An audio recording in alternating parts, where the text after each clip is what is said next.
معزز مسلمان بزرگوں، عزیز بھائیوں، اللہ تعالیٰ نے اس امت کی ملت اسلامیہ کی قسمت دین سے وابستہ فرمائی۔ اس امت کی جو قسمت ہے، نصیب ہے، وہ دین سے وابستہ ہے۔ جس قدر اس کی دین سے وابستگی ہے، اسی قدر زندگی کے معرکوں میں اس کی کامیابی ہے۔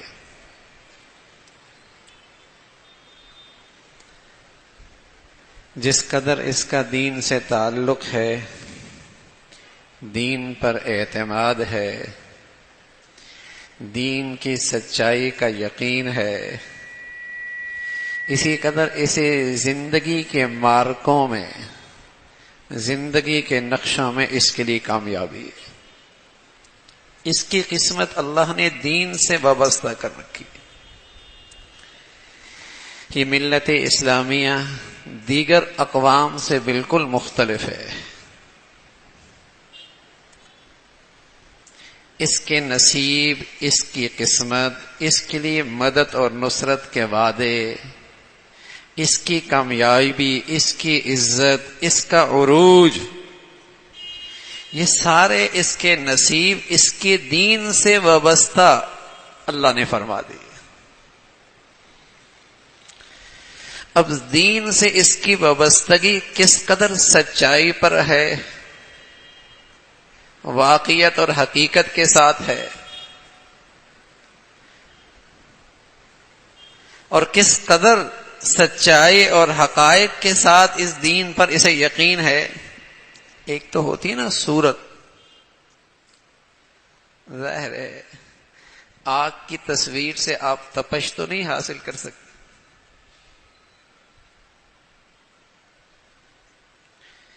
وہ تو جب اس کی حقیقت ہوگی تب اس کے اندر اس کی تاثیر ہوگی۔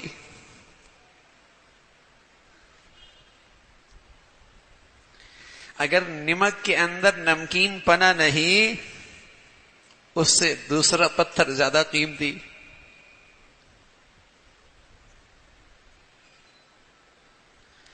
صرف صورتاً مسلمان ہے اور حقیقت سے خالی ہے، بتائیے نا، صرف پانی کی تصویر سے آدمی سیراب ہو جایا کرتا ہے؟ اسی پانی سے آدمی سیراب ہوگا جو واقعی پانی ہوگا، اسی کھانے سے اس کی بھوک مٹے گی جو واقعی کھانا ہوگا، اور اسی سے توانائی ملے گی۔ مسلمان کی فتح اور نصرت، ثابت قدمی اور کامیابی، عزت اور عروج اسی اسلام کے ساتھ ہوگا جو واقعتاً اسلام ہوگا۔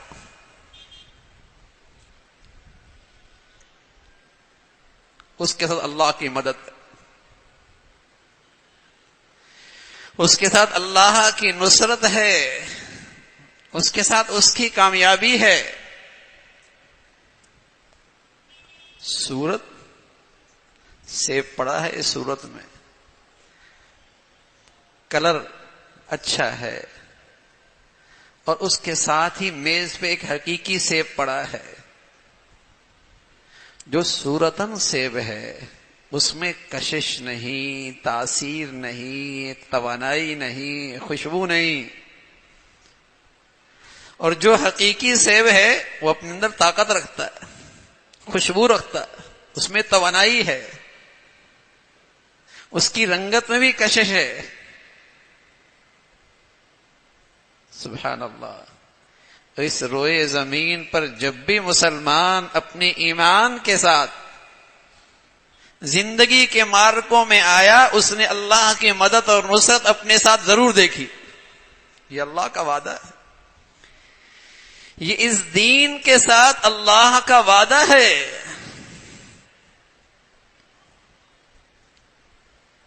یہ مدد اور نصرت اس ذات کا وعدہ ہے۔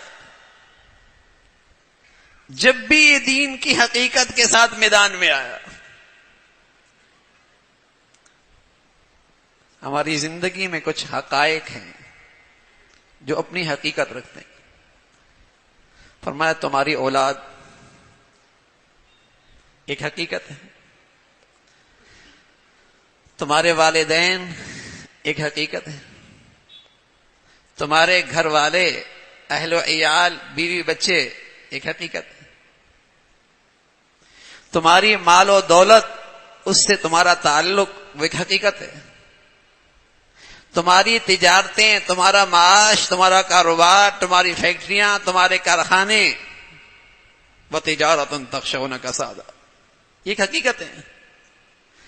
تمہارا گھر، تمہاری رہائش گاہ، تمہارے بنگلے، تمہاری کوٹھیاں، تمہارا اسٹیٹس، وَمَسَاكِنُ تَرْضَوْنَهَا، یہ گھر ایک حقیقت ہے۔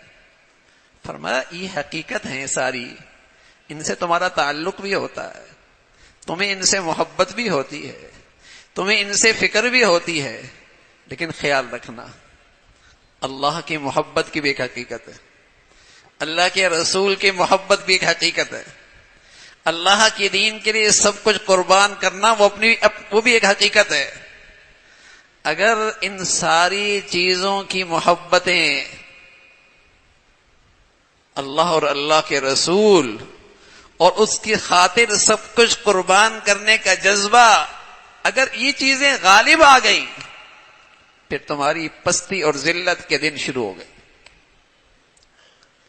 پھر تمہاری رسوائی اور ذلت کے دن شروع ہو گئے، اس لیے کہ تم اسلام کی حقیقت سے خالی ہو، صورتاً ہو،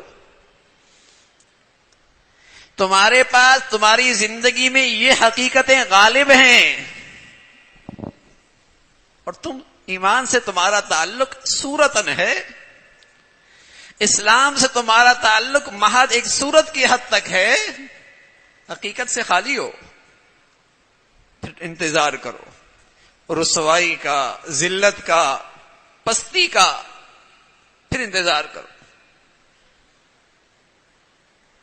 یہ ساری چیزیں ہیں، ان کا تعلق ہماری زندگیوں میں، ان کا تعلق ہے، لیکن اگر واقعی کوئی مسلمان ہے اور واقعی کوئی ایمان والا ہے تو اسے اللہ اور اللہ کے رسول اور اللہ کے دین کی خاطر سب کچھ قربان کر دینے کا جذبہ ان ساری چیزوں پہ غالب ہوگا۔ رسول اللہ صلی اللہ علیہ وسلم نے بتایا نا، آپ نے بتایا کہ تمہاری تعداد بہت ہوگی، کہا یا رسول اللہ جب قومیں ہمیں لقمہ تر سمجھ کے ہم پہ حملہ آور ہوں گی اور ایک سے بڑھ کر ایک ہم پہ حملہ آور ہو رہا ہوگا، وَمِن قِلَّةٍ نَحْنُ يَوْمَئِذٍ، کیا اس دن ہماری طاقت تھوڑی ہوگی؟ فرمانے طاقت نہیں تھوڑی ہوگی، لیکن تمہارے اندر اسلام کی، ایمان کی روح ختم ہو جائے گی، تمہاری حیثیت اس کچرے کی سی ہوگی جو سیلاب کے اوپر ہوتا ہے، جس کا کوئی وزن نہیں ہوتا، جس کا کوئی وزن نہیں ہوتا، غصہ کا غصہ السیل، بہنے والا دریا، اس کے اوپر آنے والا کچرا، بہت بھی کچرا ہو تو وزن کوئی نہیں ہوتا۔ کہا یا رسول اللہ ایسا کیوں ہوگا؟ فرمایا دشمن کے دل سے تمہارا روب ختم ہو جائے گا۔ سبحان اللہ، اس زمین پر جب بھی مسلمان اپنی ایمان اور قوت کے ساتھ رہا ہے، کفر اس کے سامنے تھر تھر آتا ہے، خوف زدہ، مرعوب، بلکہ قرآن تو کہتا ہے دہشت زدہ ہو جاتا ہے۔ مسلمان کی ایمان سے خوف زدہ، اور کیوں نہ ہو خوف زدہ، سبحان اللہ۔ مسلمان اللہ کے دین کے لیے جب جان کی بازی لگانے آگے بڑھتا ہے تو شہادت اس کا مطلوب اور مقصود ہوتا ہے، اور وہ شخص جان بچانے کے لیے اپنے بادشاہ، اپنے حاکم کے حکم کی اتباع میں نکلتا ہے، دونوں میں کیا مقابلہ ہے؟ دونوں میں کوئی جوڑ نہیں۔ فرمایا تمہاری تعداد تو بہت ہوگی، لیکن ایمان سے خالی. کہا یا رسول اللہ وہ ہوگا کیسے؟ فرمایا تمہارے اندر وہن پیدا ہو جائے گا. وہن. کہا یا رسول اللہ یہ وہن کیا بلا ہے؟ فرمایا حب الدنیا. حب الدنیا، دنیا کی محبت. کیا دنیا کی محبت ہوتی ہے؟ قرآن نے بتا دیا. اولاد، معاش، گھر، اسٹیٹس، تجارت، زندگی کی خوشحالی، زندگی کے مزے، یہ حقیقتیں تم پر اتنی غالب آ جائیں گی تمہارے اندر سے ایمان کی روح نکل جائے گی. اللہ سے ملاقات کا شوق ختم ہو جائے گا. اللہ سے ملاقات کا شوق ختم ہو جائے گا. تمہارے اندر بزدلی آ جائے گی. تم موت سے ڈرنے لگ جاؤ گے. تم دنیا کے حرص و ہوس میں ایک دوسرے سے آگے بڑھو گے اور یہ تمہاری رسوائی شروع ہو جائے گی. یہ تمہاری ذلت ہے. یہ ہے تمہاری پستی کا آغاز. حب الدنیا و کراہیت الموت. موت سے ڈرنے لگو. اور دنیا کی محبت اللہ اور اللہ کے رسول کی خاطر محبت جو ہوتی ہے اس پر غالب آ جائے گی. اب بتائیے نا آج اسلام کی کس سطح پہ ہم کھڑے ہیں؟ کس سطح پہ ہیں؟ جو کچھ تھوڑی بہت عبادت بھی ہے میرے عزیزو اس میں جان کا ہے. آج تو مسلمان اسلام کے جو چند رسوم پہ عمل کرتا ہے وظیفے کے طور پہ کرتا ہے. وظیفے کے طور پہ کہ دنیا اور اچھی ہو جائے. دنیا اور اچھی ہو جائے. اور سبحان اللہ جو واقعی ایمان والے ہوتے ہیں وہ دنیا بھی اس لیے کرتے ہیں کہ ان کی آخرت اور اچھی ہو جائے. وہ دنیا بھی اس خاطر کرتے ہیں کہ آخرت اور اچھی ہو جائے. اور آج مسلمان جسے اپنے اسلام اور ایمان پر اعتماد نہ رہا وہ کچھ اسلام کے رسوم پہ عمل بھی کرتا ہے لیکن اس لیے کہ دنیا ذرا اچھی ہو جائے. اس کا محور، اس کا مرکز، اس کی زندگی کا مقصد صرف دنیا. تو رسول اللہ صلی اللہ علیہ وسلم نے فرمایا تمہاری پستی اور ذلت کی وجہ یہ ہے تمہاری کمزوری کی اصل وجہ کہ تمہاری قسمت ایمان سے تھی، اسلام سے تھی اور حقیقت کے ساتھ تھی. آج حقیقت سے مسلمان خالی ہو گیا. ایسا ہے بادام ہے بیچ میں گیری کوئی نہیں ہے، چھلکا ہے، کثرت ہے لیکن ایمان کی حقیقت اسلام کی روح سے خالی ہے. اس لیے کہ سچا ایمان اسلام تو آخرت کا شوق پیدا کرتا ہے اور قرآن نے اس کی ایک تصویر کھینچی ہے. سچے مسلمان کیسے ہوتے ہیں؟ فرمایا من یرتد منکم عن دینی فسوف یأتی اللہ بقوم. اگر تم اللہ کا دین چھوڑ بیٹھو گے تو اللہ کو تمہاری پرواہ نہیں. فسوف یأتی اللہ بقوم، اللہ تعالیٰ ایک ایسی قوم کو کھڑا کر دے گا یحبہم ویحبونہ، جو اللہ سے محبت کریں گے اور اللہ ان سے محبت کریں گے. ساری محبتیں پیچھے، اللہ کی محبت سب سے آگے. یحبہم ویحبونہ. ان کی نشانی کیا ہوگی؟ اذلۃ علی المؤمنین. مسلمانوں کے لیے ان کا دل بڑے نرم ہوں گے. مسلمانوں کے لیے ان کے دل بہت نرم مہربان. اذلۃ علی المؤمنین اعزۃ علی الکافرین. لیکن کافروں سے ان کے کفر اور شرک کی وجہ سے ان کے لیے بڑے سخت ہوں. یجاہدون فی سبیل اللہ، وہ اللہ کے راستے میں مال کیا ہوتا ہے، عزت کیا ہوتا ہے، جان بھی قربان کر دیتے. زمانہ کیا کہے گا، دنیا کیا کہے گی، دنیا کو یہ باتیں اچھی لگیں گی یا نہیں لگیں گی. ولا یخافون لومۃ لائم، انہیں کسی کی ملامت کی پرواہ نہیں ہو۔ اللہ کریم فرما رہا ہے ذالک فضل اللہ یؤتیہ من یشاء، یہ خوبیاں جس شخص کو نصیب ہو جائیں اس پر اللہ کا بڑا فضل ہے، اس پر اللہ کا بڑا فضل ہے کہ وہ اللہ سے ٹوٹ کے محبت کرے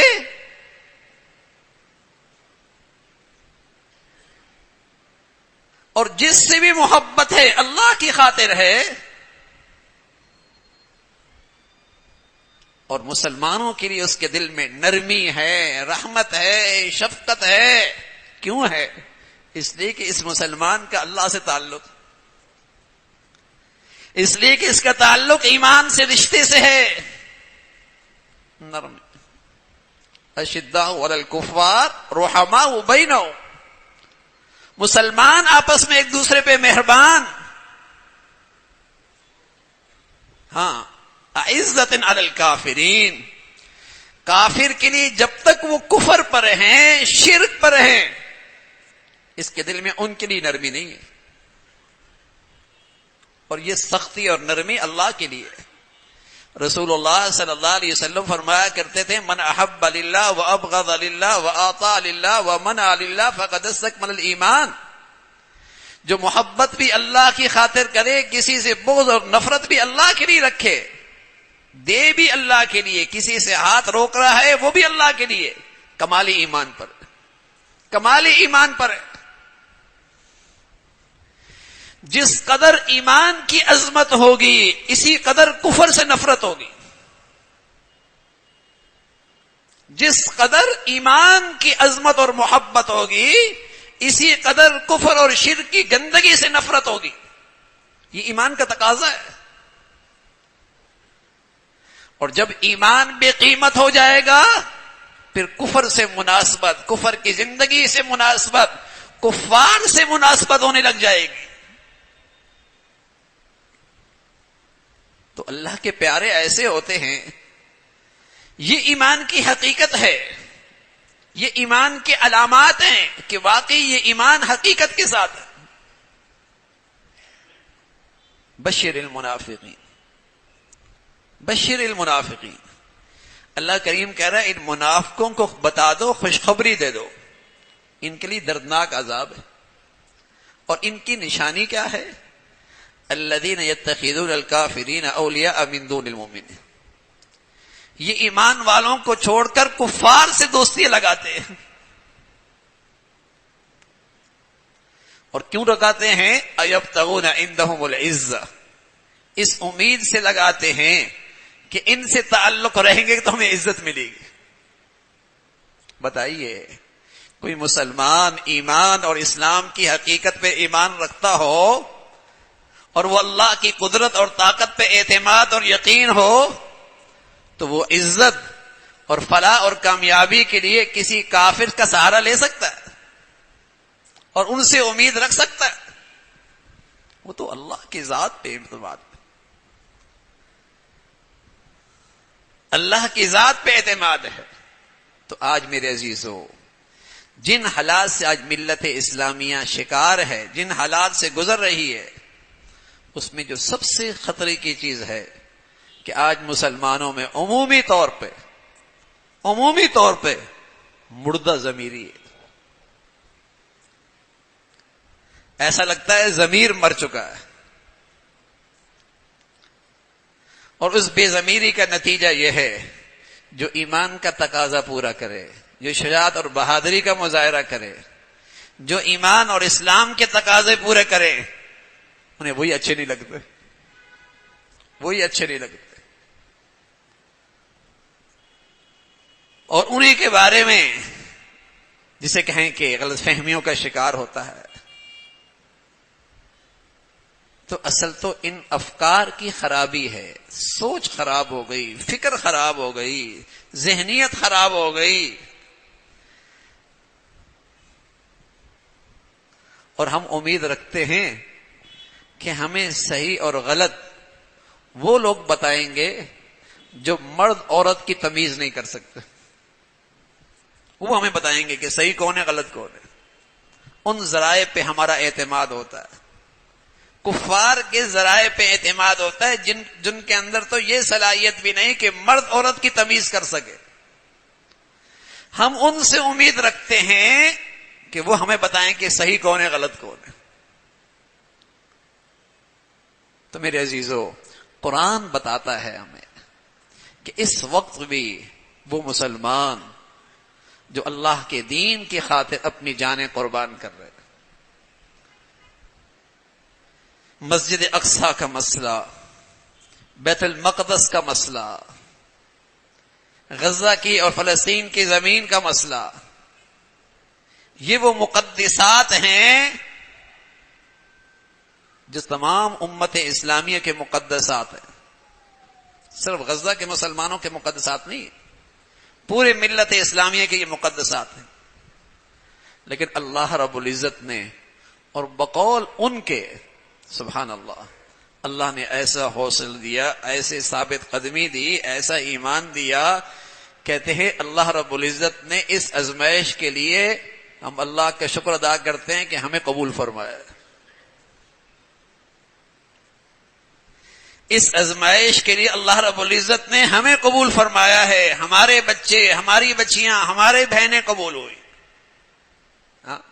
اور رسوائی تو ان مسلمانوں کی ہے جن کے دلوں میں آج ان کے لیے غم نہیں اور محبت کے جذبات نہیں، مدد اور نصرت کے جذبات نہیں. بربادی تو ان مسلمانوں کے لیے. وہ مسلمان جو ان قربانیوں کے ساتھ بھی اللہ پر فیصلے پہ راضی ہیں اور ان کا اللہ پہ اعتماد اور بڑھ رہا ہے، ان کے تو اللہ کی پتہ نہیں کیا درجے اور کیا مقامات ہیں. وہ قربانیاں جو کہ صحابہ کی تاریخ میں ہم پڑھا کرتے ہیں، آج غزہ کی زمین پہ ہمیں وہ قربانیاں نظر آ رہی ہیں، اور وہ جذبات بچوں کے اور بچیوں کے اور ماؤں کے نظر آ رہے ہیں. یہ ایمان اس تاریخ میں پھر اپنی حقیقت کے ساتھ اللہ نے ہمیں اپنی زندگی میں دکھایا ہے. باقی میرے عزیزو، جان دینا آسان نہیں ہوتا. جان دینا آسان نہیں ہوتا اللہ کے لیے. ان کے لیے دنیاوی خوشحالی کے راستے بند نہیں تھے. انہیں کہتے تھے اپنے عقیدے سے دستبردار ہو جاؤ، اپنے مقدسات سے دستبردار ہو جاؤ، اپنے نظریے سے دستبردار ہو جاؤ، تمہیں خوشحالی مل جائے گی، تمہیں خوشحالی مل جائے گی. انہوں نے اس بات کو قبول کیا کہ جان تو جا سکتی ہے لیکن اپنے مقدسات اور اپنے عقیدے کو نظر انداز نہیں کر سکتے. یہ وہی لوگ ہیں نا، وہی لوگ. تو میرے عزیزو، ہمیں اللہ کی ذات سے بڑی امید ہے. اگر وہ اسی طرح ایمان کے تقاضے پورا کرتے رہے تو انشاءاللہ خیر ضرور نکلے گی. آزمائشیں آتی ہیں، لیکن لگتا ایسا ہے کہ اس خلیج کے زمین پر جو یہ ناسور پیدا ہوا تھا، اللہ رب العزت اس ناسور کے انجام کا اللہ نے فیصلہ کر لیا. انشاءاللہ. ہم تو ظاہری اسباب دیکھتے ہیں نا، بس اوقات ہم تو ظاہری نقشوں کو دیکھتے ہیں. جب اللہ کے نبی صلی اللہ علیہ وسلم کے زمانے میں ابو بکر رضی اللہ تعالیٰ نے فیصلہ کیا کہ رومی پھر ایرانیوں پہ غالب آ جائیں گے، تو مشرکین مذاق اڑایا کرتے تھے کہ رومی اتنے شکست خوردہ، وسائل کچھ نہیں، اور پھر غالب آ جائیں گے. ابو بکر رضی اللہ تعالیٰ نے یہ پیشن گوئی فرمائی اس لیے کہ قرآن نے بتایا، اور وہ ہو کے رہا. دیر سویر ہوتی ہے، لیکن جب ایمان والا اپنی ایمان کی حقیقت کے ساتھ اور اسلام کی روح کے ساتھ اللہ کی خاطر آیا کرتا ہے تو اللہ کی مدد اور نصرت ہوتی ہے. اللہ کی مدد اور نصرت کی اس ایمان والے کے لیے کی دو شکلیں ہوتی ہیں. ایک شکل تو وہ ہوتی ہے جس کی تمنا اللہ کے نبی نے کی. ایک صورت تو اللہ کی مدد اور نصرت کی وہ ہوتی ہے جس کی تمنا اللہ کے نبی نے کی. اور وہ کیا تمنا کی؟ وَدِدْتُ أَنْ أُقْتَلَ فِي سَبِيلِ اللَّهِ، اللہ اپنے راستے میں شہادت دے دے. ایک تو اللہ کی مدد اور نصرت کی یہ شکل ہوتی ہے کہ انہیں مقبول شہادتیں مل جاتی ہیں، اور دوسری اللہ کی مدد اور نصرت لوگ سر کی آنکھوں سے دیکھتے ہیں کہ اللہ رب العزت ایمان کی بہار، ایمان کے جذبات، اللہ کے راستے میں قربان ہونے کا ایمان، اس کی فضا عام کر دیتے ہیں، اس کی فضا عام کر دیتے ہیں، اور یہ جذبات پھر زندہ ہو جاتے ہیں کہ اس گئے گزرے دور کے اندر جس کے بارے میں اللہ کے نبی نے فرمایا ایک وقت آئے گا لوگوں کے اندر موت کا خوف ہوگا اور دنیا ان کی مطمع نظر بن جائے گی. ہمیں ایمان کی برکت سے ایسے لوگ نظر آئیں گے جو اللہ کی خاطر جان دے رہے ہوں گے، جو اللہ کے راستے میں جان دینا اپنی سعادت سمجھیں گے. حمزہ رضی اللہ عنہ کی جب شہادت ہوئی تو اندازہ ہے کتنے ٹکڑے ہوئے تھے جسم کے، اتنے جسم کے ٹکڑے ہوئے کہ ان کی بہنا کے لیے ان کی لاش کا پہچاننا مشکل ہو گیا. اور اس غزوے میں اللہ کے نبی بھی موجود ہیں، چچا کے اتنے ٹکڑے ہوئی ہے، آخر کار اس نے انگلیوں کے پوروں سے اپنے بھائی کو پہچانا. اتنے جسم کے ٹکڑے ہوئی ہے، لیکن بتائیے یہ کوئی ذلت کی بات ہے، رسوائی کی بات ہے؟ حضور علیہ الصلوۃ والسلام نے فرمایا کہ میرے پاس جبرائیل امین آ کر خوشخبری دے کر گئے ہیں کہ اللہ رب العزت نے آپ کے چچا کو صرف شہید نہیں بنایا بلکہ شہیدوں کا سردار بنایا، سید الشہداء. تو میرے عزیزو، اللہ کی مدد اور نصرت کی شکل یہی ہے کہ اللہ کے ہاں جان قبول ہو جائے، زندگی قبول ہو جائے، یا اللہ رب العزت ایمان کی فضا عام کر دے. اللہ رب العزت یہ ایمان کی حقیقت اور یہ اسلام کی روح ہم سب کو نصیب فرمائے. وآخر دعوانا ان الحمد للہ رب العالمین.